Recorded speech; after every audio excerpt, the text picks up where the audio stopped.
नमस्कार, मैं हूं आरजू अंसारी और आप देख रहे हैं राष्ट्रीय जगत विजन न्यूज। छत्तीसगढ़ की सियासत एक बार फिर गर्म आ गई है। पूर्व मुख्यमंत्री भूपेश बघेल के घर पर सुबह सुबह ईडी की छापेमारी को लेकर कांग्रेस ने केंद्र सरकार पर तीखा हमला बोला है। कांग्रेस के मीडिया प्रमुख सुशील आनंद शुक्ला ने कहा कि जो भी व्यक्ति अडानी की लूट के खिलाफ आवाज उठाएगा उस पर ईडी, सीबीआई, इनकम टैक्स जैसी एजेंसियों की कार्रवाई तय है।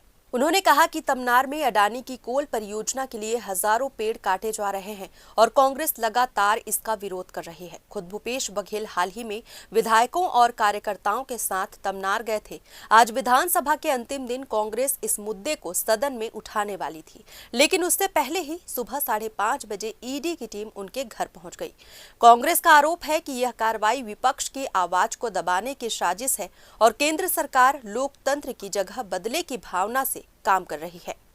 मोदी के मित्र अडानी के संगठित लूट के खिलाफ यदि कोई भी आवाज उठेगी तो केंद्रीय एजेंसियां वहां पहुंच जाएंगी छापेमारी करने के लिए। कुछ ऐसा ही आज छत्तीसगढ़ में हुआ है। तमनार में अडानी के द्वारा हजारों पेड़ों की कटाई की जा रही है और उसके खिलाफ में कांग्रेस के लोग लगातार आवाज उठा रहे हैं।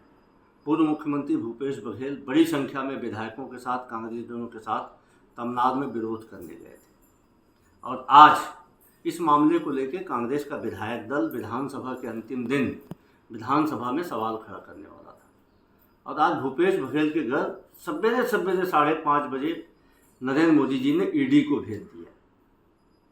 मतलब यह है कि पूरे देश में अडानी के लूट के खिलाफ आप कोई भी हो, यदि आप आवाज़ उठाएंगे तो आपके खिलाफ में ईडी, सीबीआई, आईटी तमाम केंद्रीय एजेंसियां लग जाएंगी। मतलब बेशर्मी का इससे बड़ा उदाहरण आप देख नहीं सकते।